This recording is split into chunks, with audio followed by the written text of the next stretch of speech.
कैसे हुई मां काली की उत्पत्ति, जानिए कथा और क्या है उनके अलग अलग रूपों के नाम। माना जाता है कि काली बुरी शक्तियों, अज्ञानता और भ्रम को नष्ट करती है, जिससे पुनर्जन्म का मार्ग प्रशस्त होता है। काली मां हिंदू धर्म में सबसे शक्तिशाली और पूजनीय देवताओं में से एक हैं। अक्सर उन्हें काली त्वचा, अस्त व्यस्त बाल और खोपड़ियों की माला वाली एक भयंकर देवी के रूप में दर्शाया जाता है। वे विनाश लेकिन नकारात्मक अर्थ में नहीं, और परिवर्तन का प्रतीक हैं। माना जाता है कि काली बुरी शक्तियों, अज्ञानता और भ्रम को नष्ट करती हैं, जिससे पुनर्जन्म का मार्ग प्रशस्त होता है। हालांकि काली केवल एक रूप नहीं है, वे विभिन्न अवतारों में प्रकट होती हैं, जिनमें से प्रत्येक उनकी शक्ति और उद्देश्य के विभिन्न पहलुओं का प्रतिनिधित्व करता है। इस लेख में हम काली माता की उत्पत्ति और उनके 10 विभिन्न रूपों के बारे में जानेंगे। मां काली की उत्पत्ति की कहानी। किंवदंतियों के अनुसार बहुत पहले दुनिया रक्तबीज नामक एक शक्तिशाली राक्षस से खतरे में थी।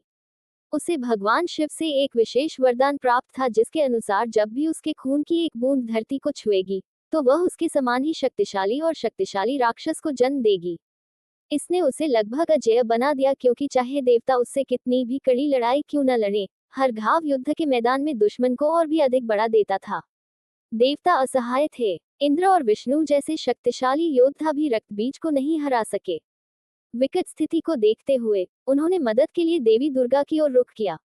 दुर्गा ने अपनी अपार शक्ति और ज्ञान से महसूस किया कि केवल एक अजेय शक्ति ही इस बुराई को हरा सकती है। दैवीय क्रोध में दुर्गा ने अपने अस्तित्व से काली को बुलाया। काली रात की तरह काली और कल्पना से परे भयंकर रक्तबीज को हराने के लिए प्रकट हुई। उसका रूप भयानक था। उसके पास खोपड़ियों का हार था, कटे हुए हाथों का लबादा था, उसकी जीभ फैली हुई थी और उसकी आंखें क्रोध से जल रही थीं। काली ने तुरंत राक्षस सेना पर हमला कर दिया। जैसे ही उसने उनका वध किया, रक्तबीज का खून बहने लगा। लेकिन काली रक्तबीज के वरदान के बारे में अच्छी तरह से जानती थी। इसलिए खून को जमीन पर गिरने से रोकने के लिए उसने अपनी जीभ बाहर निकाली और सारा खून पी लिया, जिससे और राक्षसों के पैदा होने का कोई मौका नहीं बचा।